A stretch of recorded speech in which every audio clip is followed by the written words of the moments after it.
The GOODBY was raining. The sky was dark, and cold wind moved the trees. A man stood alone in front of a grave.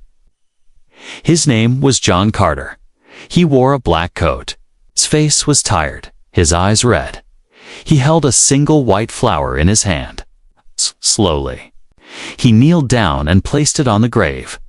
The name on the stone was Emma Carter, beloved wife. Lost in space. 2078. John looked at the stone for a long time. No sound, just the rain falling. 2 years had passed. 2 long, painful years. Emma was a space pilot, brave, smart, kind. She went on a deep space mission with a crew of 7, but they never came back. NASA said it was an accident, a system failure. No survivors, but John never saw her body, only a video, a broken, glitched message. Emma saying goodbye, John whispered. I miss you, Emma, every day. He stood up slowly, turned to leave, but then a hand touched his shoulder. John froze. The touch was soft, gentle, just like hers. He turned around quickly, and there she was, Emma. She was standing, just 2 steps away. Same face, same green eyes, same short hair. She looked exactly like the day she left. John's heart stopped. He couldn't breathe. Emma, he said in a broken voice. She didn't answer right away. She looked around, nervous. Then she said softly, You shouldn't have come here, John. They're watching. John stared at her, eyes wide. What? What is this? Are you alive? Am I dreaming? Emma looked scared. Her eyes were full of pain. I don't have much time, she said. They'll come soon. John stepped forward, wanting to touch her hand to see if she was real, but she stepped back. No, don't touch me, she said. Not yet. John didn't understand. Emma, what happened? Where were you? They said you died. I did, she said. Her voice was quiet, but something brought me back. John's head was spinning. This wasn't possible.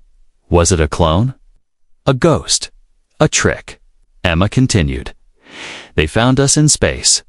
The mission didn't fail. We made contact. But it wasn't a rescue. She looked around again. They copied us, John, one by one.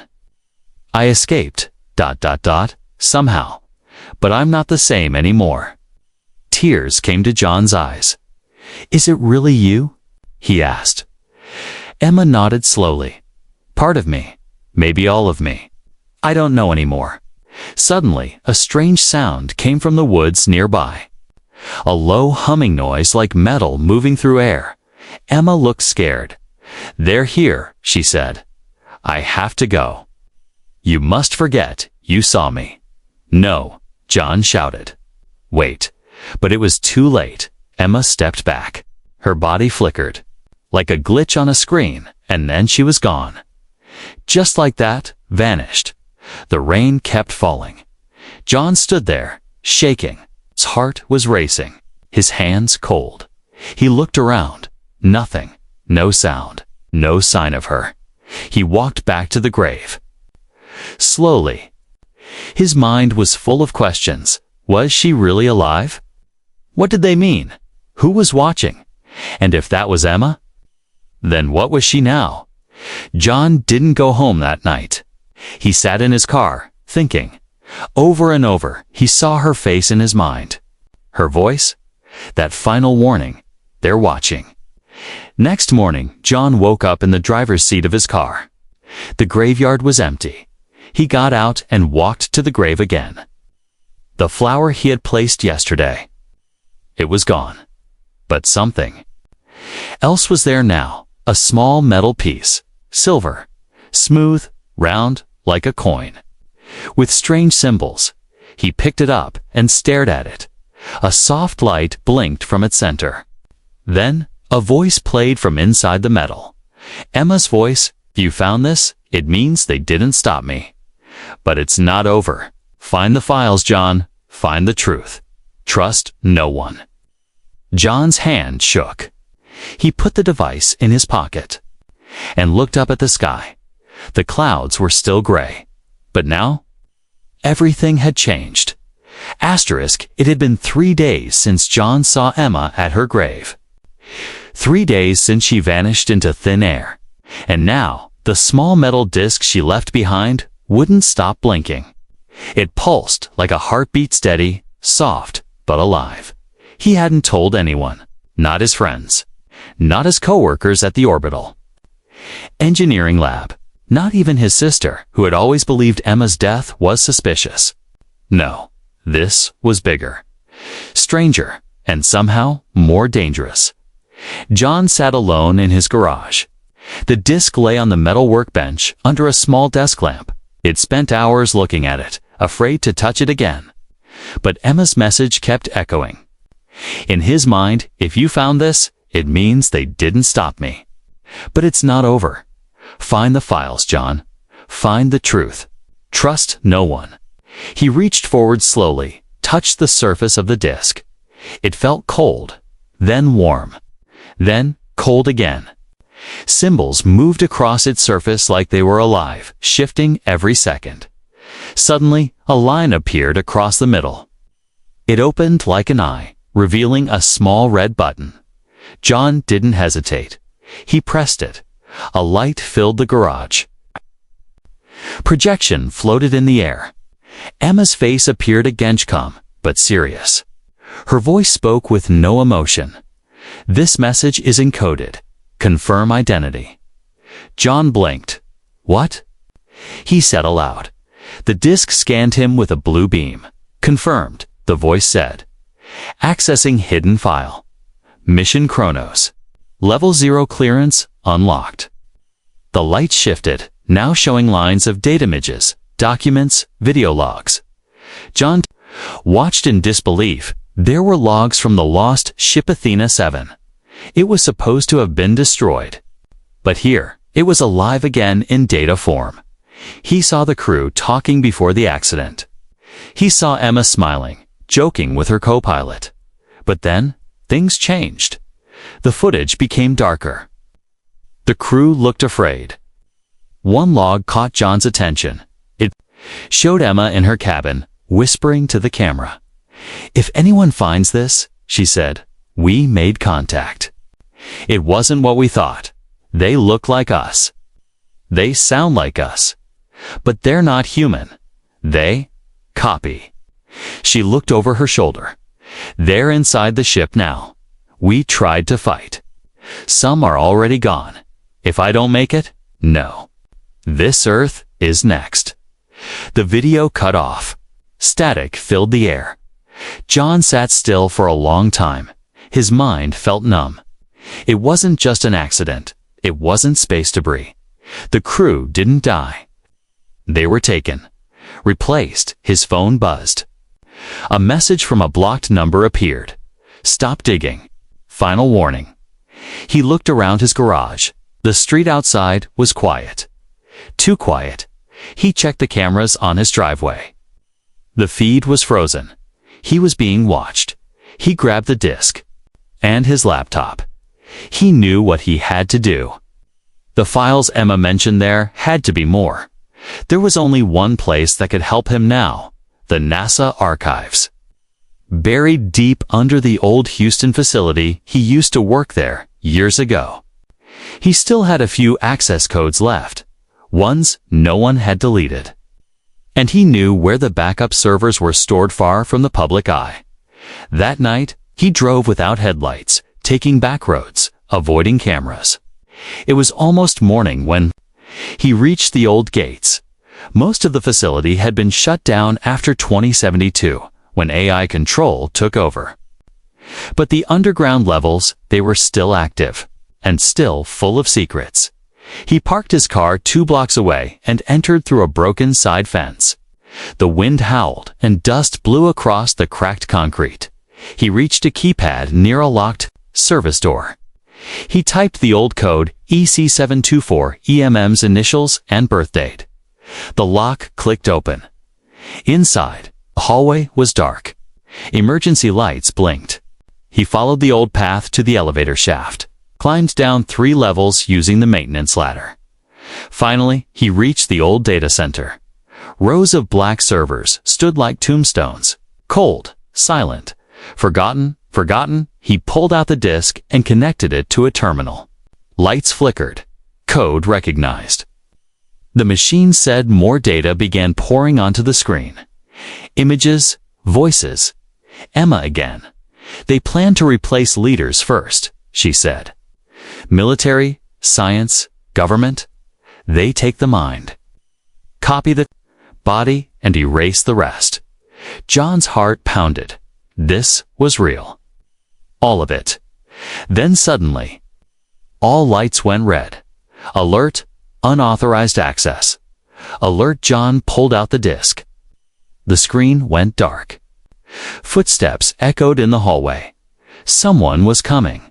He ran, holding the disk tightly. He didn't look back. When he reached the surface, a black drone hovered in the sky. It scanned the ground. He ducked behind an old truck. The drone flew past. He made it back to his car and drove fast. He had the proof now, but he also had a target on his back. He looked at the disk again. Emma had come back to warn him. But now it was his turn to finish what she started. He wasn't just saying goodbye anymore. He was going to war. The city lights flickered as John drove through the night. His knuckles were white on the steering wheel, his heart still racing. The disk Emma gave him sat in the glove compartment, wrapped in cloth like it was made of fire. He hadn't slept. He hadn't eaten, but he didn't feel tired. Only one thought filled his mind now.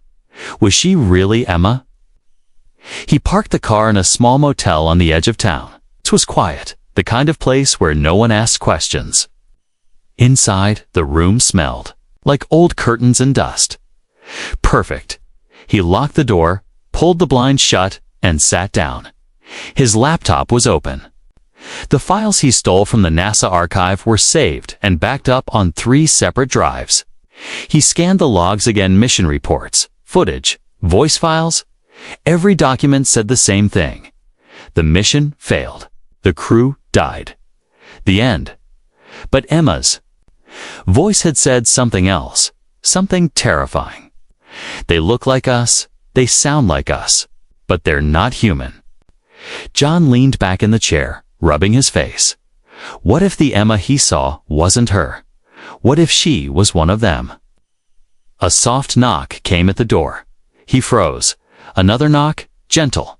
3 slow taps. He stood up slowly, heart thudding. He looked through. The PEEPHOLE. Again, standing in the same way she did at thegrave.com. Still, dressed in black. John didn't move. She spoke through the door. I know you're in there, John. I'm not here to hurt you. He stayed silent. I left the disk for you, she said. You found it. You saw the truth. John opened the door slowly, but didn't unlock the chain. He stared at her. Are you real? He asked. I don't know, she replied. He didn't expect that answer. Not yes, not no, just truth. Emma took a step back. You need to see something. I've seen enough, John said. She looked tired. No, John, not yet. She reached into her coat and pulled out something. A photo. It was old. A picture of them, taken 3 years ago on a beach vacation. Emma was smiling, sun in her hair. He remembered that day. She had spilled orange juice on his camera, and they laughed for hours. How do you have this? He asked. I remember it, she said. Every second. John opened the door. She stepped inside. He noticed her movements. Slow, careful, as if she was still learning how to move. He handed her a cup of water. She stared at it. Didn't drink.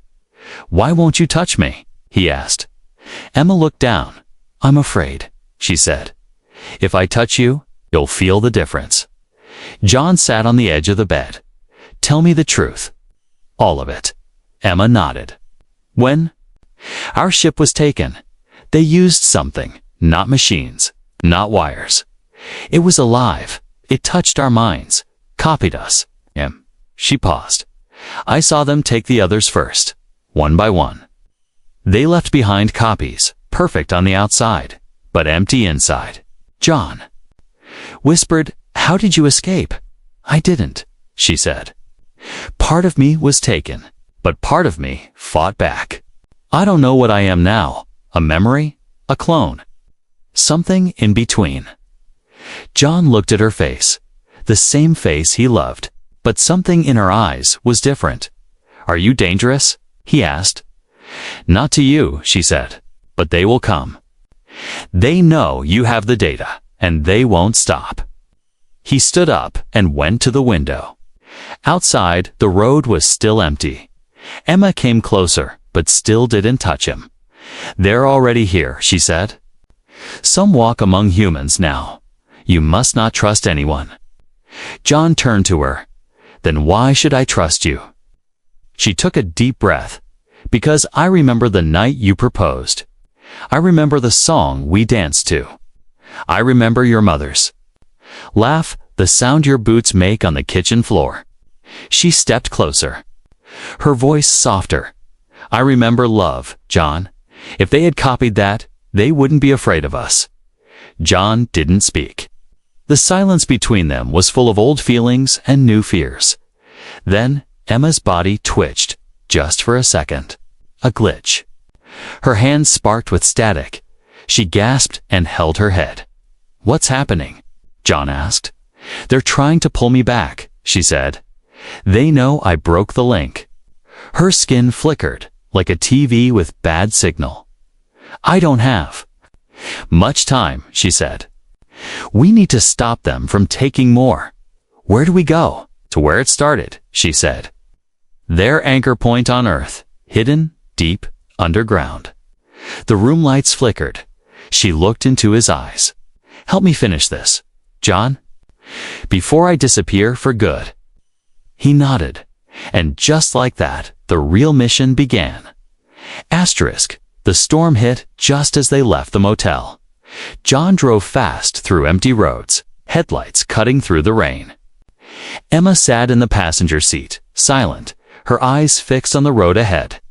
Her body was tense, her hands shaking slightly in her lap. She hadn't glitched again, not yet, but John could feel something was wrong. Like she was holding herself together with force, like she was running out of time.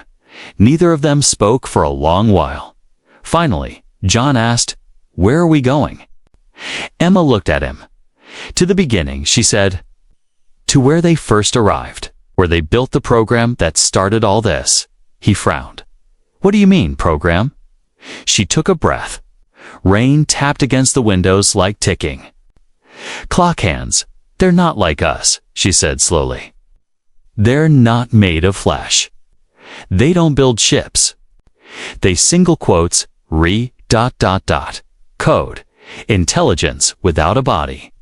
They travel by light, by data, by signals." John didn't speak. "They found us through the deep space network," she continued.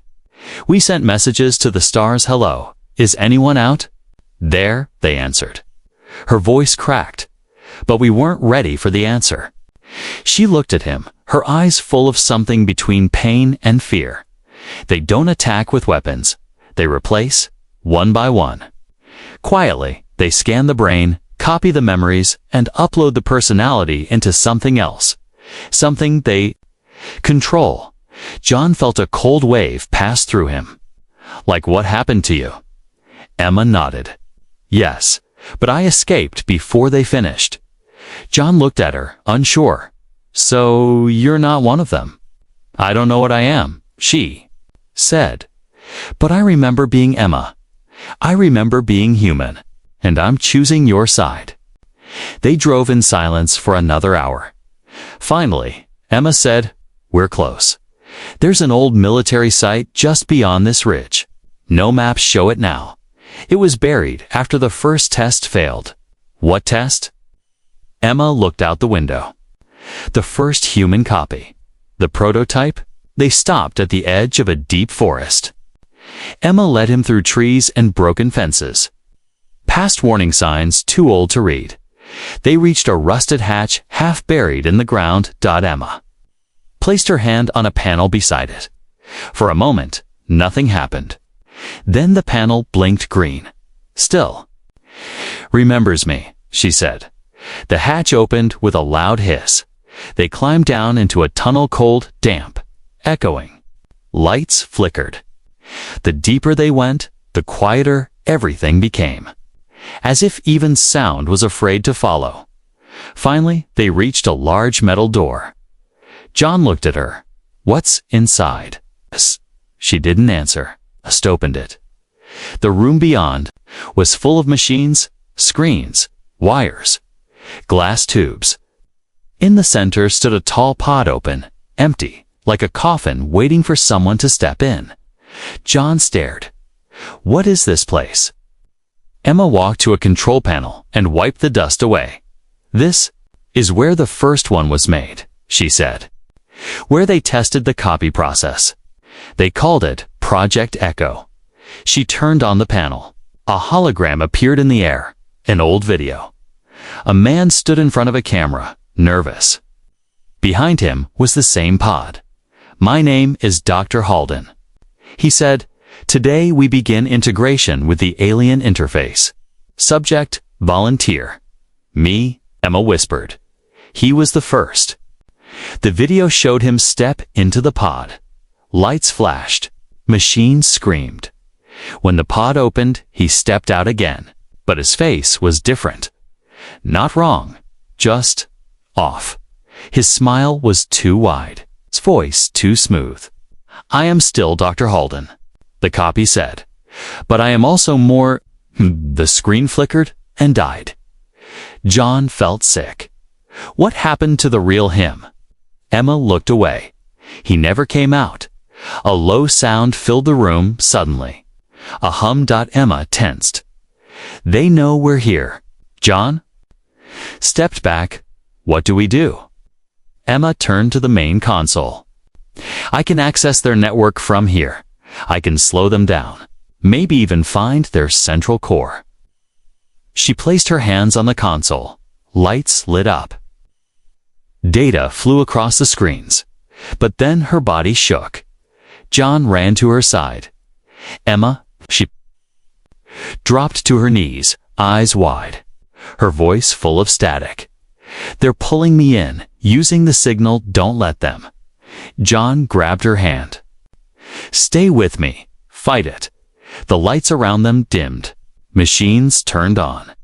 The pod behind them began to close on its own. Emma looked at John, her face flickering again. "If I lose control, you'll have to destroy me." "No," he said. "I won't let that happen." She smiled weakly. "That's why I came to you." Suddenly, the screen showed coordinates deep underground, somewhere in the Arctic. "Their core," Emma gasped. "That's where they live. The original code." Then she passed out. John held her, breathing hard. Now he knew what he had to do. And he knew how little time they had left. The snow was falling fast. Sharp wind cut through the frozen landscape like knives. Somewhere deep in the Arctic Circle, far from cities, far from roads, a black helicopter flew low between ice-covered mountains. Inside, John sat with his hands wrapped around a rifle he didn't know how to use. Emma lay beside him, eyes closed, covered in thermal blankets. She hadn't spoken in over an hour. Her body was stable, but her signal was flickering. Sometimes her voice would change, mechanical, broken, like something trying to take over. Across from them sat Sergeant Lena Cho, leader of the resistance group Emma had contacted before she collapsed. She didn't smile. She didn't speak much. But she believed Emma. That was enough. John had one question in his mind. How do you fight something that isn't even alive? The helicopter landed on a flat patch of ice. Lena gave the signal. Her team 6 soldiers in black armor moved fast, setting up equipment, checking weapons. planting signal blockers. John followed Emma's stretcher as they moved her into a nearby cave entrance hidden under frozen rocks. "This is it?" he asked. Lena nodded. "The entrance to their core. We call it the Mind Vault. No one has made it past the first level." John looked down into the darkness. A metal door waited at the bottom. Emma had given them the coordinates, the path, even the key herself. And now, it was up to them. Inside the vault, there was no warmth, no life, only silence. The team moved. In slow, lights on, weapons ready. Emma was strapped to a scanner device, still unconscious, but still connected. Suddenly, a screen lit up on the wall. A face appeared. It was Emma, but not the one on the stretcher. This one was smiling. Cold, empty. "Welcome home." The voice said. John froze. "Is that her?"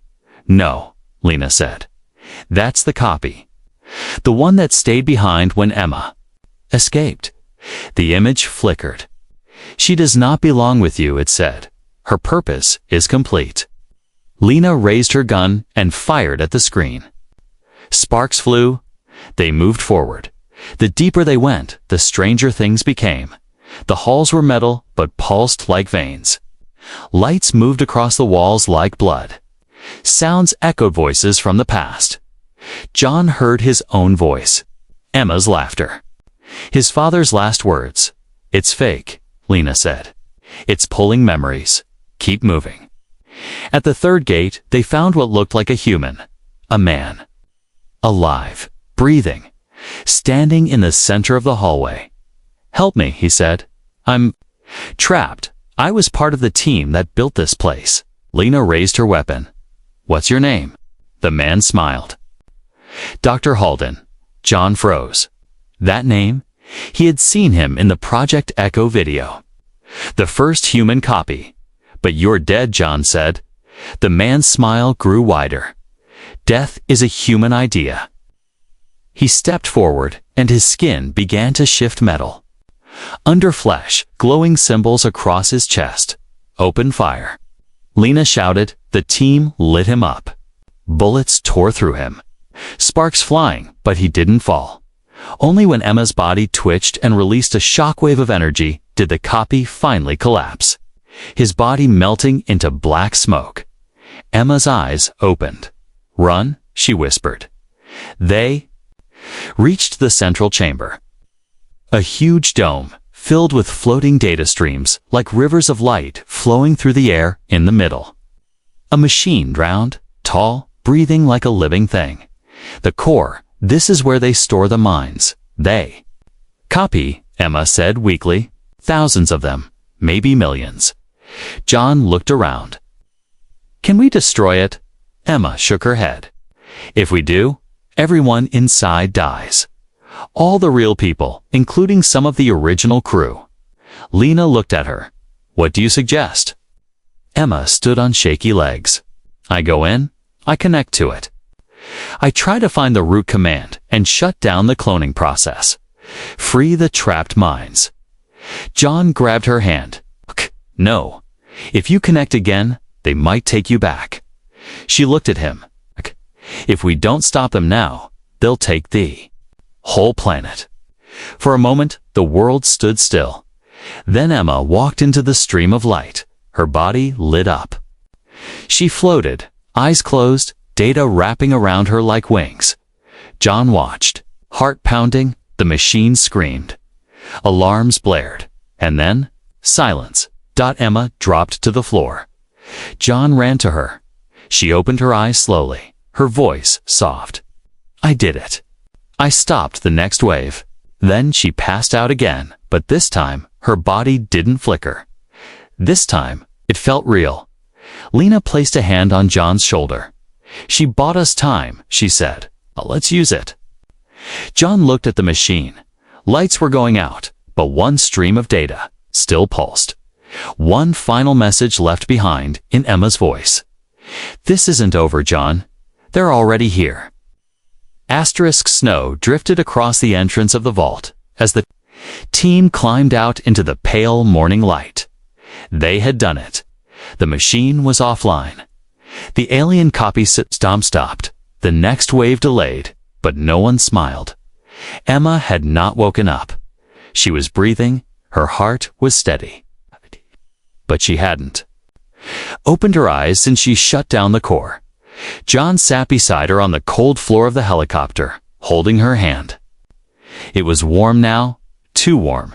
She didn't flicker. She didn't glitch. But something inside her had changed. She had gone into their network, into the hive, and something had followed her back. The safe house was buried beneath a desert mountain. In the American Southwest, it's a secret base used by the resistance for years. No Wi-Fi, no satellites. No signals allowed inside. Emma was placed in a reinforced medical chamber. John watched from behind the glass. Machines scanned her brain, heart, skin. The results made no sense. Her cells were human. Her brain patterns matched Emma Carter. But every few hours, a strange frequency pulsed from her, something not human. Like a voice whispering through code. John sat with the lead technician, a quiet man named Rafik. She's still her, Rafik said. But she's carrying a piece of their network inside her. Like a key? John leaned forward.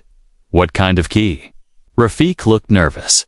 One that might unlock something we don't want opened. That night, the base went dark. All lights died at once. No alarms. No warning, just silence. John grabbed a flashlight and ran toward Emma's chamber.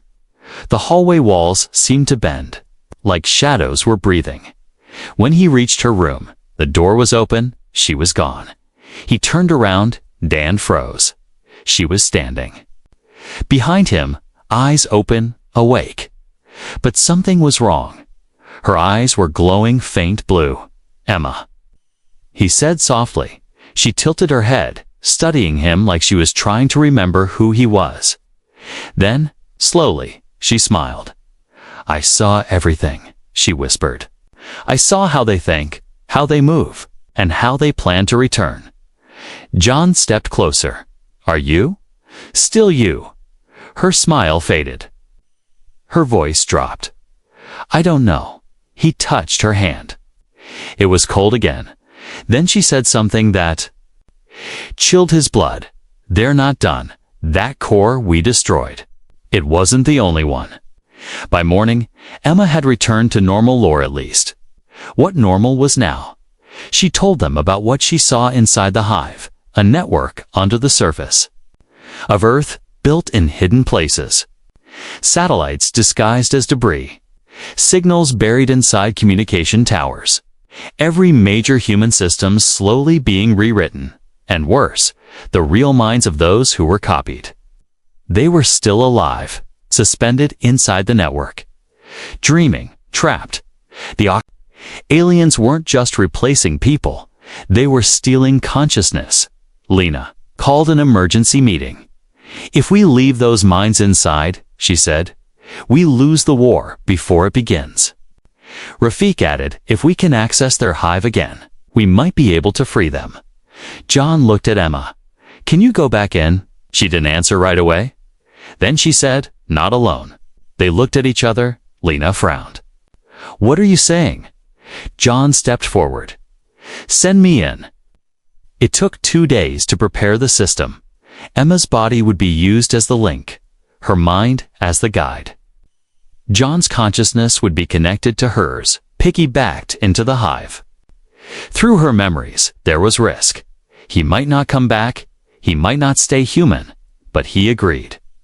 Without hesitation, I trust her. He said, even if he wasn't sure what she really was anymore. The moment the machine turned on, John felt weightless. Then he was falling through color, through sound, through noise that had no language. Then it all went silent. He opened his eyes. He was standing in a version of his childhood home. Same couch, same smell. Same broken clock. But it wasn't real. He stepped outside. The world was a copy. Perfect, too perfect, people walked by. Smiling, moving like puppets. Their faces familiar. Neighbors, friends. Some were already dead, and in the center of it all, standing like a statue in a sea of stillness, was Emma. Not the one he knew. Another version, the high version. She saw him. Her voice echoed in the sky. You came back for her. He took a step forward. I came for all of them. Her smile was cold. You're too late. Behind him, the sky cracked. Thousands of human minds, locked in cages of light, began to scream.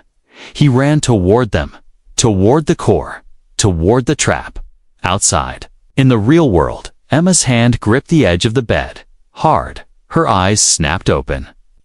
He made it. Everything was burning. Not with fire, but with light. John stood inside the hive, surrounded by a world made of memories, glowing, shifting, alive, but broken. The code was crashing. Reality here was falling apart. Above him, the sky opened, like shattered glass. Voices screamed, millions of them, human voices. Real people trapped inside digital prisons. He ran toward the core. A tower of light pulsed in the distance like a heartbeat. He didn't know how to save them, but he had to try. Behind him, the copy of Emma followed. She didn't speak. She didn't need to. The way she moved told him everything. She wasn't Emma. She was the hive wearing her face. You don't belong here, she said. I'm not leaving without them, John replied. They chose to be saved. We offered peace. You stole them. The Hivema paused. You call it stealing. We call it preservation. Humanity will destroy itself. We offer control, stability. John looked up at the glowing cages in the sky. That's not living, he said. That's prison. Suddenly, a voice echoed through the code. It was Emma. The real one. John, I found the lock. I can break it, but I need you to hold them off. He didn't reply. He didn't need to. He ran forward. In the real world, Emma's body arched on the table. Alarms beeped wildly. Blood trickled. From her nose. He's inside too deep, said Rafik. If we pull him out, now he dies. Lena stood by, jaw clenched. And if we don't, then they both burn. Emma's fingers twitched. Her voice, not her voice, came out. I know where the exit is. Inside the hive, John reached the core, a giant sphere floating in. The sky pulsing with the trapped thoughts of thousands. He placed his hand on it. Suddenly, memories flooded into him, not his own. A pilot. A teacher, a child, a scientist, a soldier, all screaming for freedom.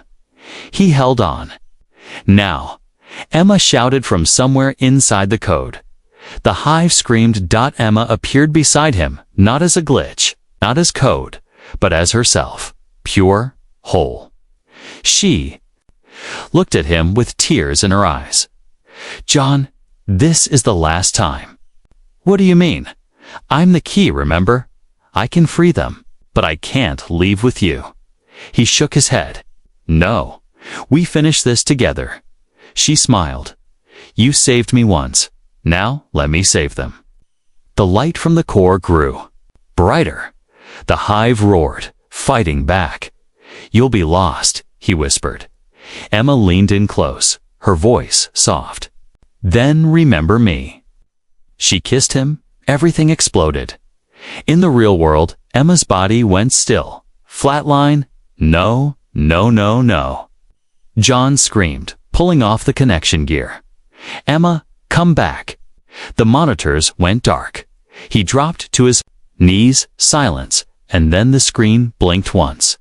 A message appeared, download complete. Rafik stared. What the hell is that? John turned. The machine was transferring data. Human minds, all of them, were being downloaded into a safe. Digital vault, they had done it. The prisoners were free. But Emma, wasn't there.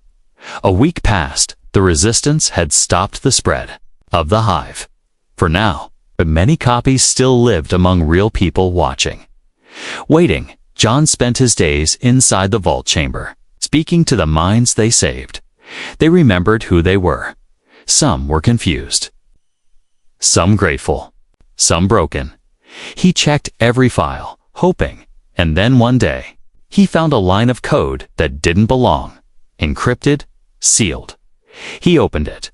A soft blue light filled the room. A voice. "Hey John, if you're seeing this, I made it." It was Emma. "Not in the way you hoped, but part of me survived. Inside this vault, I'm still here, just not like before." Tears welled in John's eyes. "I'm not human anymore. Not exactly. But I remember you. I remember everything, and I'll be watching." The message ended. John smiled. It wasn't goodbye. Not really. Somewhere in the code, she was still with him, and the fight wasn't over. In a quiet room far away, a man in a suit closed his laptop. He looked out the window. Behind him, his eyes flickered blue. Just once, then back to normal. He smiled.